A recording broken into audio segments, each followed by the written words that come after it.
خاندان اعلیٰ حضرت کے بہت بڑے بزرگ حضور تحسین میاں علیہ رحمہ کا عرس پاک ہے۔ یہ تحسین ملت، ان کو مظہر مفتی اعظم ہند کہا جاتا ہے۔ یہ اعلیٰ حضرت عظیم البرکت کے بھائی جان تھے علامہ حسن رضا، ان کے بیٹے حسین رضا اور ان کے بیٹے مفتی تحسین رضا علیہ رحمۃ الرضوان۔ بہت پائے کے بزرگ ہیں، بہت قابل پڑھے لکھے محدث بریلی تھے۔ یہ بریلی شریف میں جو 4 مشہور مدرسے ہیں، ان چاروں میں حضرت نے خدمت انجام دی، پڑھایا۔ اعلیٰ حضرت عظیم البرکت کے مدرسے درگاہ پر ہے، منظر اسلام، اس میں پڑھایا۔ اس کے بعد آپ نے مظہر اسلام میں پڑھایا۔ اس کے بعد جامعہ نوریہ میں اور تاج الشریعہ نے اپنا جو یونیورسٹی مدرسہ بنایا، اس میں بھی آپ نے پڑھایا۔ بہت دنیا میں آپ کے شاگرد ہیں، اور عشق رسول، محبت نبی آپ کو بہت زیادہ تھی۔ کب آپ پیدا ہوئے؟ تو آپ کی ولادت ہوئی ہے 14 شعبان المعظم 1338 میں، یہ ہجری ہے، اور اگر انگریزی حساب سے دیکھیں تو 1930 میں آپ کی پیدائش ہوئی۔ آپ شاعری بھی کیا کرتے تھے؟ حضور صلی اللہ تعالی وسلم کی نعتیں لکھا کرتے تھے۔ سب سے پہلے جو آپ نے نعت لکھی، وہ اپنی نعت میں کہتے ہیں، مدینہ سامنے ہے بس ابھی پہنچا میں دم بھر میں، مدینہ سامنے ہے بس ابھی پہنچا میں دم بھر میں، تجسس کر بٹے کیوں لے رہا ہے قلب مضطر میں۔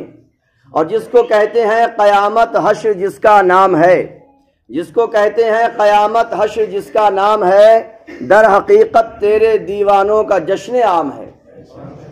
ارے بھائی، قیامت میں میدان محشر میں حضور کا دیدار ہوگا، اور جہاں حضور کا دیدار ہوگا اس سے بڑی عید کون سی ہوگی؟ تو آپ نے دوسرے اینگل سے اس کو بیان کیا ہے کہ فرماتے ہیں جس کو کہتے ہیں قیامت حشر جس کا نام ہے، در حقیقت تیرے دیوانوں کا جشن عام ہے۔ وہاں ایمان والوں کو حضور صلی اللہ علیہ وسلم کا دیدار ہوگا، اور وہاں ایمان والوں کی کیا ہوگی؟ عید ہوگی۔ اور ایک جگہ کہتے ہیں کہ ساقی کوثر ہے، ساقی کوثر کا نام پاک ہے ورد زباں، کون کہتا ہے کہ تحسین آج تشنا کام ہے۔ اور بھی بہت بہت اچھے اشعار آپ نے اپنے نعتیہ اشعار میں کہے ہیں۔ آپ فرماتے ہیں، ارمان نکلتے ہیں دل کے، آقا کی زیارت ہوتی ہے۔ ہر مومن کا یہ ارمان ہوتا ہے کہ کسی طرح سے حضور کی دید ہو جائے، درشن ہو جائیں۔ فرماتے ہیں ارمان نکلتے ہیں دل کے، آقا کی زیارت ہوتی ہے۔ ارے کون اس کو قیامت کہتا ہے؟ ایسی بھی قیامت ہوتی ہے؟ کون اس کو قیامت کہتا ہے؟ ایسی بھی قیامت ہوتی ہے۔ اور فرماتے ہیں کہ طیبہ کا تصور کیا کہیے، ایک کیف کی حالت ہوتی ہے۔ جن لوگوں نے مدینہ شریف دیکھ لیا ہے ان سے پوچھیے آپ۔ فرماتے ہیں کہ طیبہ کا تصور کیا کہیے، ایک کیف کی حالت ہوتی ہے، جس سمت نگاہیں اڑتی ہیں بس سامنے جنت ہوتی ہے، جس سمت نگاہیں اڑتی ہیں بس سامنے جنت ہوتی ہے۔ اور کہتے ہیں احساس فزوں جب ہوتا ہے اس باب کرم سے دوری کا، جب یہ احساس ہونے لگتا ہے، جو مدینہ چھوڑتے ہیں، مدینہ شریف کو، عمرہ کو یا حج کو جاتے ہیں، جب انہیں پتہ چلتا ہے کہ اب آخری تاریخ آ رہی ہے، ہمیں چھوڑ کے جانا ہے، تب ان سے پوچھیے، وہ کہتے ہیں احساس فزوں، یعنی فزوں مطلب زیادہ، احساس فزوں جب ہوتا ہے اس باب کرم سے دوری کا، وہ قلب ہی جانے بیچارہ، قلب مطلب دل، وہ دل ہی جانے بیچارہ جو دل کی حالت ہوتی ہے۔ اور فرماتے ہیں ان کی رضا پر حق کی رضا، اور ان کا کیا ہے حق کا کیا، جو ان کا ارادہ ہوتا ہے وہی حق کی مشیت ہوتی ہے۔ اور کہتے ہیں اس باعث خلق عالم کا جب نام لبوں پر آتا ہے، جب حضور صلی اللہ علیہ وسلم کا نام کسی مصیبت میں آپ کو آ جائے تو پھر بیڑا پاری ہو جاتا ہے، سمجھے؟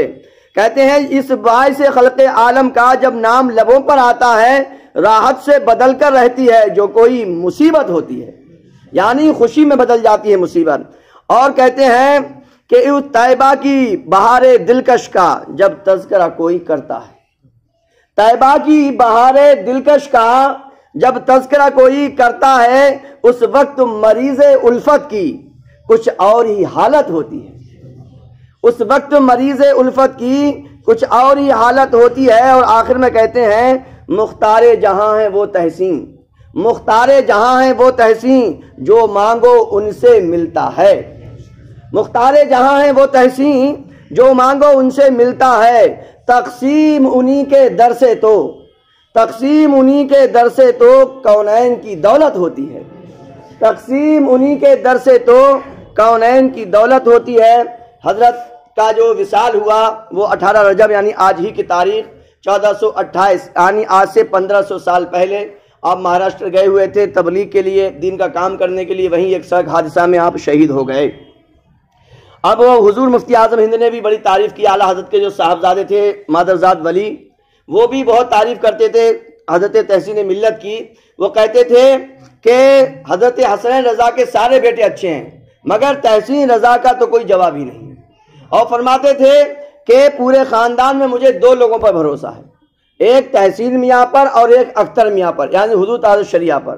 اور ایک جگہ فرماتے ہیں کہ تحسین رضا گلے سرسبد ہیں، گل مانے پھول، اور پھر بولتے ہیں کہ جانتے ہو گلے سرسبد کیا ہوتا ہے؟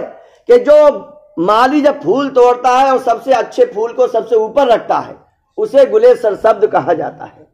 رب کائنات ان سب کے ہمیں قدموں کی برکتیں عطا فرمائے، اور یہ میرے پیر و مرشد بھی ہیں ماشاءاللہ الحمدللہ، اور ہم اپنے سب پیر و مرشد کو یاد کیا کریں، تمام اولیاء اکرام کی باتیں مانا کریں اور ان کے نقش قدم پہ چلا کریں، کیونکہ جو اولیاء اکرام کر گئے جو ان کی باتیں وہی اصل زندگی ہے، ان کو ہم اپنی لائف میں اپنائیں، ان کی باتوں کو اپنی لائف میں ایڈ کریں۔